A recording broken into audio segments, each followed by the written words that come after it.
Hello everybody and welcome back to Steve's Gear. And today we're going to take a look at another Odenwolf knife. Now I've done a few videos on a couple different Odenwolf knives and I've been happy with the ones in the past. Odenwolf was nice enough to send me out this one to take a look at. Now this is the Odenwolf W Flat version. This one comes in at $39.90 and then I'll also have a 10% discount code in the description if you decide you want to use that. Odenwolf for me I think is a great value. I'm not a heavy duty bushcraft guy. I'm not in a big outdoor, survival scenario type stuff. I'm just your regular guy. I like to go out sometimes and go fishing, maybe do a catch and cook, hit some trails, maybe do some cooking on the trails, occasional camping, things like that. So I don't need like a super heavy duty, fixed blades. I don't use fixed blades a whole lot except for when I'm out, doing that type of stuff. And I think something like this is a great option for, just your everyday average person. If you're into some super heavy duty bushcrafting or something like that, you may, want something a little bit more aggressive. But let's take a look at this one. You can decide if this may be something that work good for you. And hopefully I won't make this video too long. So it comes in, Odenwolf stuff always comes in nice packaging. That's one good thing I really like about Odenwolf is their packaging is always really good. Comes in a nice box here. Now it does have the little attachment piece here. I did already take it off. I'll kind of show you how that works here in just a second. Inside the box, you also get an Odenwolf branded microfiber, and then you get a little card here that kind of talks about the company. I'll let you pause and see if you can read that. And they also do some work with veterans, which I think is super cool. I'll let you read that if you want to read about that. But they do some donations to the Bob Wardorf Foundation, which I think is a pretty cool thing. I think for the price, like I said, it's pretty good for someone like me that's just your everyday user. Now, it does come in this nice Kydex sheath. Not much rattles. Stays pretty solid. Good lockup in there. Clicks in pretty good.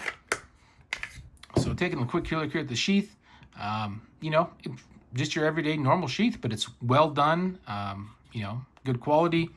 Now the attachment piece here, it does have two little screws and it has these little holes here on the side, so you can just attach it through there.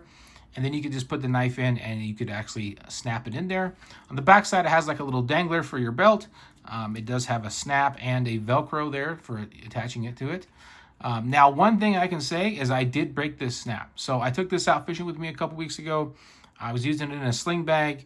And I was reaching my hand in and snapping it inside the sling bag. And I must have got it a wrong angle or something. And I did break the snap.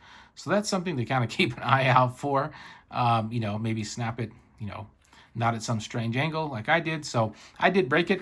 So I'm going to have to either replace the snap or maybe pick up a new type of attachment point for this. I'm thinking about getting some kind of just basic clip on here where I can clip it into some molly inside the sling bag. So that's kind of how I want to use it. Now taking a look here at the knife. Now it's a decent sized knife. This one comes in at about 9.4 inches overall length.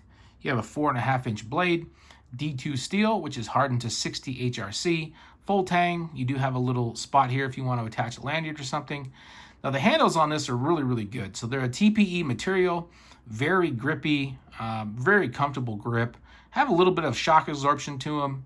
So if you were doing a little bit of batoning, some lighter batoning, it should keep your hand relatively comfortable. And if your hands were wet or something, you do get a pretty good grip on it.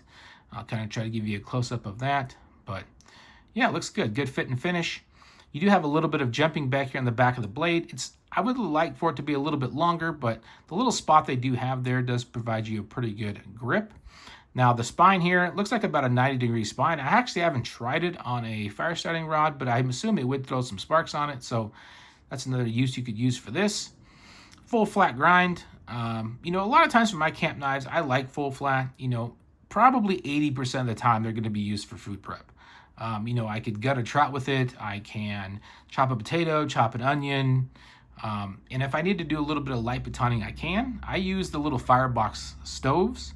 So a lot of times if I'm batoning wood, it's only like 2 or 3 inches in diameter. And something like this would work just fine for that, for some more light duty type stuff. And overall, I think this is something that works good for me. Now, I did bring in one of their other knives for a little bit of a size comparison in case you do have this one. So this is the Ambulo by Odenwolf. Now, it's a little bit one of their more heavy-duty ones. But as you can see, they're relatively about the same size between the W Flat and the Ambulo. Now, the Ambulo is one you would use if you wanted something a little more hardcore. It is definitely a lot thicker in the blade stock, just kind of more robust feeling. But I do like the grips better on the W Flat. Now the flat W Flat only has a 0.12 blade thickness, so it's a little bit thinner. Should slice through some stuff a little bit easier. And like I said, if you need something that's just a bruiser type knife, I would check out the Ambulo by Odenwolf. So yeah, that's just kind of a quick look here at the Odenwolf W Flat. Let me know in the comments if you've had this one, if you used it very much, how you like it. Rich over at True Budget EDC has done the Scandi version of this knife. So if you're interested in a more Scandi version, check out his video. I'll link it in the description below. Other than that, I hope you all have a great day, and I'll talk to you later.